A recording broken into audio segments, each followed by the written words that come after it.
Head my way.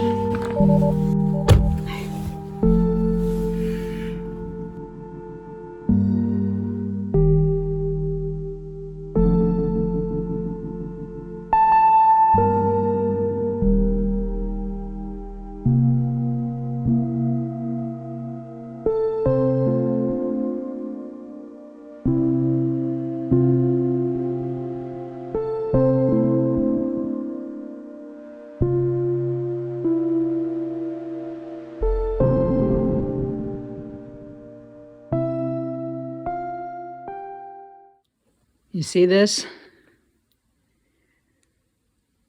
This is what happens after I've done a bunch of projects in a row. There's just random everything going on. And when I say random, I mean random. I mean, I'll end up with feathers and coat hangers and, just really weird, thank you cards and what's this? Rock specimens, plant propagation projects that somehow started taking over. Pieces of tape that weren't the right length, so I keep those. I mean, seriously.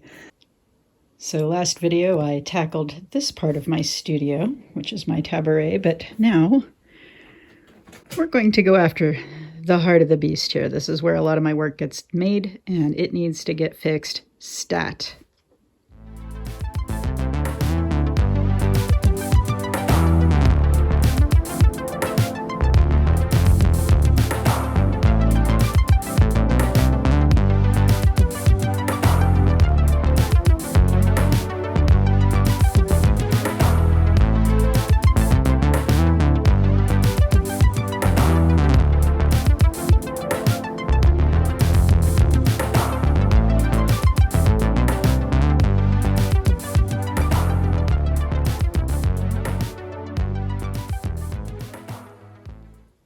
Right, well, project Organize the Studio for 2024 is still going apace, and today I'm going to show you my closet and some other areas in my main workspace. So let's take a look. First of all, because some of you have asked, this is my wall calendar, and this is just in addition to having, my digital and my other ways of keeping track of time. I like having the year at a glance so I know what I'm dealing with. And right now I'm in the process of actually transferring last year's calendar to this year's calendar, so it's kind of bare at the moment. But yeah, let's open this up.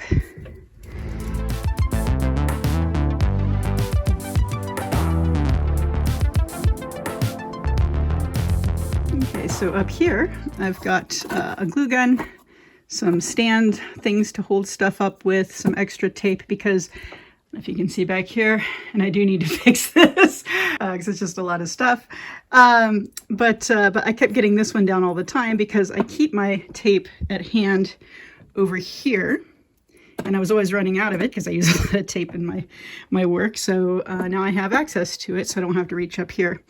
I have a craft section of brushes, and it was just kind of getting in the way of all my other brushes over here, so I put it here for now. Once again, this is temporary. I am going to rearrange a lot of this. Then I have canvas scraps and keys. That's for my oil painting work. This is my drop cloth for my oils and acrylics. And I, once again, just didn't have a place to put it. So for right now, this is where it's at. And pipe cleaners. I don't know why. I guess because crafts.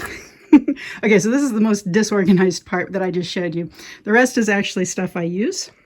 So over here, this is where I keep all my signs for my shows. When I do art shows, you'll have your name above things and different, labels, saying what the medium is, how much it costs, and all that. That's all in here. Then over here is my framing and matting tools. But inside, you know, I've got all the different items I use when I do frame my work. Then down here, this is a section I'm actually reassessing. I very well might do away with it because I'm not using it very much, and that's for the teeny tiny frames. I used to do a lot more smaller works, and it's a lot of effort for very little return, but I do enjoy making tiny pieces. And here are some frames that I put together before I really got unified with the kinds of frames that I was using. This is something I recommend to anyone who's trying to sell their work. Use the same kinds of frames, the same sizes of frames, and that way it's much more uniform on your pricing. It's much easier to know what to expect. So these are extra frames that didn't necessarily match what I do. So, oh, and these over here are extra paintings that I just was holding on to. I haven't filed yet. That's what those are. And then over here are more paintings that I didn't have a place to put, so I put them in here. And these are bubble wrap, packing bubble wrap. And I also have some extra aprons if I have friends who want to join me and they didn't bring theirs. I keep, you know, an inordinate amount of name tags from shows. And then on the other side, this is the more regular framing system that I use. And what this is, believe it or not, I think at the time it was a $7 shoe rack that I use to keep my paintings upright. And these are my standardized sizes. So that way there's, you know, I just know what I'm dealing with because it's just easier. Yeah, the shoe rack is just turned up on its side, and it's on top of an old school desk that contains extra pallets, extra, you know, tubes to store paints in, and some rando stuff, and more frames that are not standardized that I need to come up with a home for them. So that's that. Okay, so over here I have another free castaway. I got this from a dumpster outside of a gallery that I used to have my work in Loveland. Perfectly serviceable, solid bookshelf. It was very heavy, but it was just the right size for this spot in my studio. So down here I have extra paper, you know, graph paper, lined paper, scrap paper, you know, if I just need to write something down for any reason. Over here I have sheet protectors, labels, and believe it or not, you use a lot of labels for putting on the back of paintings. It's the Avery 8164, and then sign it and have everything else put in that way. And I also have mailers and things like that, although the bulk of my mailers are over here, the bigger ones and the bubbly ones, because they just fit there better. It's a catch-all for now. Then moving up, we have stationery and envelopes, tape in a box. This was just for on sale box at some craft store I got. And once again, just masking tape, you know, regular tape, double-sided tape, packing tape, and of course the ubiquitous duct tape. Then heading up here, these are all of my rubber stamps, of which I have quite a collection at the moment. And I've got them organized by theme. You know, each bag that I put in flat has a different one. You know, and then I've got the different ink pads that go in there as well. And then on top of there, I have a house plant. This is it's a variety of spider plant or air plant called Bonnie, because it's just known to be very curly, like it has a perm. And I just love them. Here I have a geranium that I just relocated here. I've been moving a lot of plants around because this one needed more access to light. Obviously, he's a little scraggly. So this is another, once again, you're detecting a theme, something I got for free. I don't remember where I got it from, but it's just a little basic shelf. And then I have a company called Sterilite. It makes these inexpensive, I think you can get them at Walmart or Target or similar type stores, to keep things in. And in this one, I have my stickers, you know, that I, and such. And I, silly me, you know, had to organize them according to what kind they are. And the best way to fit it all in here, I found, was just to use Ziploc bags and label them. There might be a better way, but this works for me. And under there, I have postage stamps and address labels. And I had a bunch of those printed out. Stamps, forever stamps in America are your best bet because they don't go up in price. Then calligraphy items, sealing wax, that kind of stuff. And I have so many books that I thought, you know what, I'm just going to start keeping certain books near where I use the things that are associated with it. So in this case, my calligraphy books and my calligraphy practice book, I keep right here because it just fits so neatly with my calligraphy items. Then over here, this is kind of interesting. I didn't have a room. I was keeping it up here on the back of my bulletin board, but it was just not accessible enough. So I've put all my technical drawing tools, and I made a special box out of a box where, you know, with a little flap so the dust doesn't get in, of my drawing tools. And this is where, you know, I keep my rulers, French curves. Just as an interesting side note, I believe this drawing compass is the oldest thing that I've kept with me in my studio all these years. And the reason you can guess at how old it is, how long I've had it, is when you look at the pencil, it says Putnam Elementary Panthers. And I also keep, you know, like I said, several rulers. I have a paper cutter and the extra blades for small cutting jobs as well. So that goes back in here. See how nice and satisfying that is. All my blank note cards and thank you cards, half of them are ones I've designed, half of them I've picked elsewhere.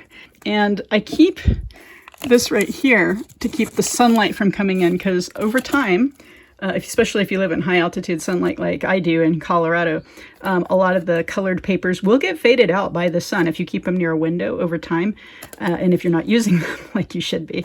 So yeah, if you don't have a completely blocked off thing, at least be prepared to, you know, mitigate the sunlight a little bit. And at the top here, I have another Sterilite. As you can see, I think that's the name of it right here, Sterilite. It's kind of like Tupperware, but cheaper. And I've labeled everything once again because I do, it's funny, people think I'm more organized because I label things, but actually if I don't label them, chaos ensues. And so I'm like a little kindergartner. I need to know where everything belongs. And that way, if there's any momentarily hesitation in my mind, I'll be like, oh yeah, that's where I keep the small scissors. So, and these are my office-y things. Once again, some of this might end up going away. Like, do I really need 3 calculators? I don't think so. But it is really nice to have a big one. And it is nice to have a small one. But do I need 2 small ones? Probably not. I've got a UV flashlight, which is a lot of fun. A regular flashlight. I've got a tool. A lot of these I inherited from my dad, who's a private investigator. He passed away 5 years ago. And, but some of them are kind of cool, you know, things that you can look at stuff up close with. And when I was a jeweler, you know, I had and sold jewelry, I had a loop to look at diamonds with. But all of these are really helpful if you're a nature artist and you like to look at your subject matter up close, or you want to see what you're painting and your eyesight's failing you. Same thing with this. I think that's another big loop, a cheaper one I got for some kiddos. Staples, hole punch, more hole punches, self-explanatory push pins and things, and my little scissors. And the reason I have, let's see, 1, 2, 3, is because I'm so disorganized that I, believe it or not, I have lost my scissors at any given time. And then I go through, I clean everything, and I'm like, oh look, I had that pair of scissors after all, even after I just purchased another pair. So now I have 3 pairs.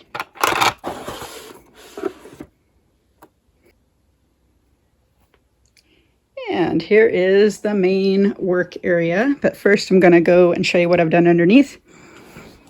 Once again, space is at a premium. So now there are some things that are being stored underneath my workbench here. And I do want to change this eventually, but for right now, it seems to be working. Down here, I've got some archived watercolors. You can see I've done a few, and this is just a small portion. And these are just the last couple of years or so. Over here, I've got prints of my work that I've done, and I've archived those. I keep a lot of kids' drawings from the kids in my life, and I like to look at those. It makes me smile.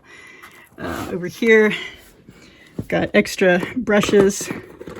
I've got palettes, ceramic palettes that I need to clean out. And then under here, I've got a glass palette that I use for my oil painting. We've got restaurant containers I use for my watercolor water. and more containers that I might find use for, and some face painting items back here that I use for festivals and fun kids stuff once again.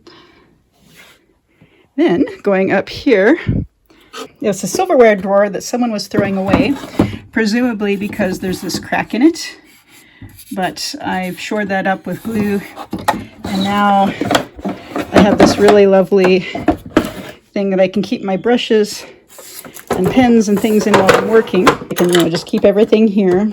And here is my beloved and well-abused drawing board. And once again, these at the time I think you could have for like $9-10. I don't know how much they cost now, but not a whole lot. They have notches where you can adjust the angle, which is really important for watercolor especially. And you're wondering probably if you know what this is. This is a drafting table. And you're like, Laura, why would you use this beautiful drafting table and keep it flat while you're doing this? And I'm like, well, I came to the conclusion that 90% of my artwork, my watercolor, is about this size. And I like having this flat so I can put all of my paints and water at hand here. So that's why this is set up currently the way it is. I have put it on some hunks of wood that we were using for a fence that we were putting together. And that way it's up at chest level. So it's very ergonomic, so I can work at it and I can adjust the level here. And then to keep things from rolling off, because it didn't have this, it had these little flanges, and that was it. So I ended up taking a painter's stick and taping that here so it holds, keeps things from rolling off. And then if I really need to adjust, lately what I've been doing is I just take this cardboard tube and I tape it up where I need it. Like so. This is really hard to do one-handed, but that way I can, keep the smaller piece at hand and not have to worry about things rolling off.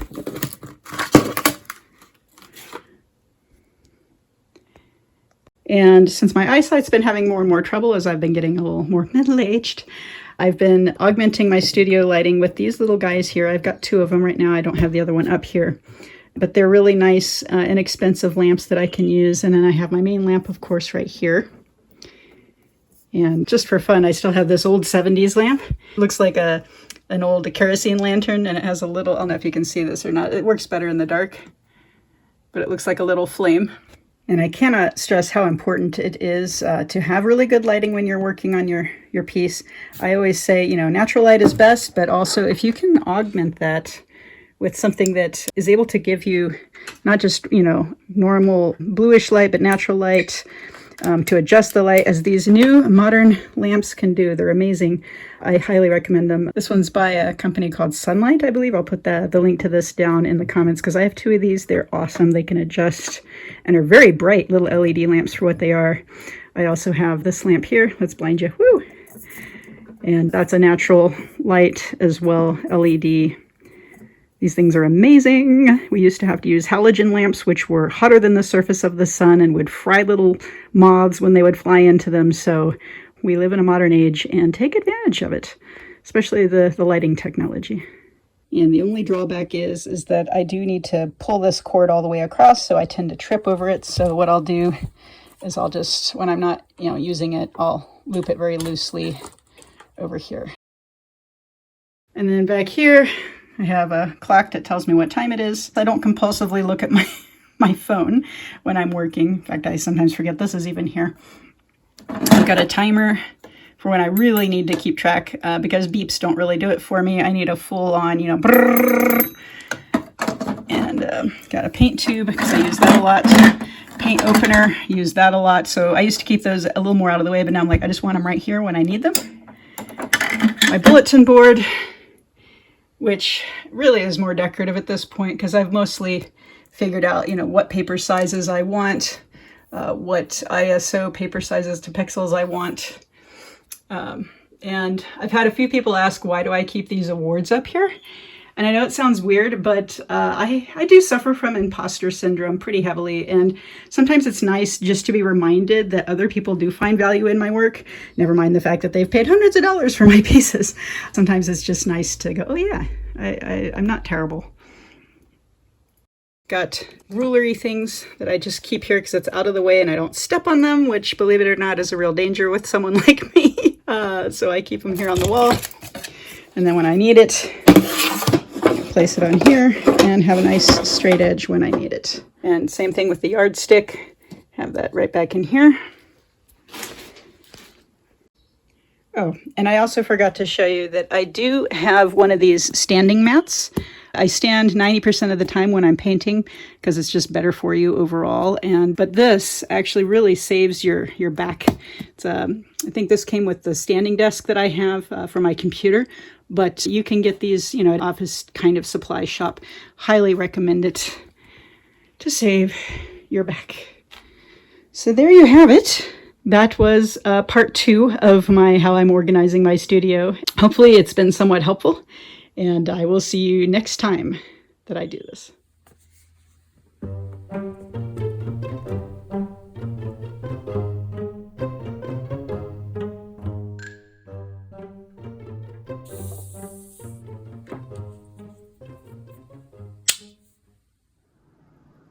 Start recording. Stop recording. So when it's blinking red, does that mean that it's recording, or does that mean it stopped recording? Now it's recording? I believe so. But you can't talk about it because it might accidentally... Stop recording.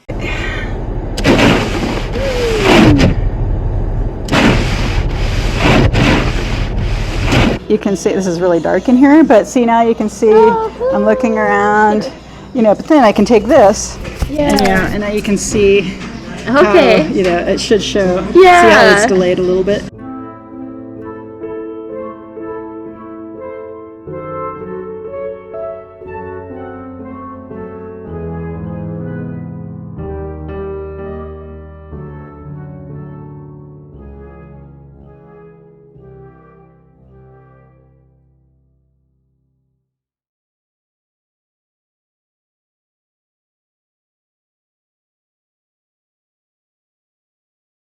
Ooh, this is a warm little gadget.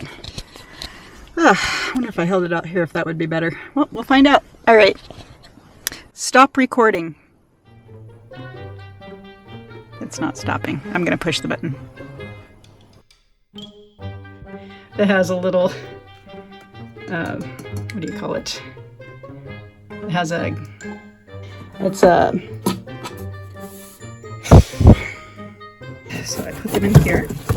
And these are packing peanuts and things, packing, what do you call this? Bubble wrap, packing bubble wrap. And over here I've got some extra, what do you call these? My brain's not working. So what's in here, you might ask? This is where, let's try this again. And if you hear some random noises in the background, this is Skeeter. And he's along for the tour. He wants to explain all the things as well. So, but he gets squawky, and that's why I have to edit these videos heavily, because he's always squawking in the background, wanting to be the center of attention. But that's okay. You're just a bird. You don't know. You don't know about videos. Yeah.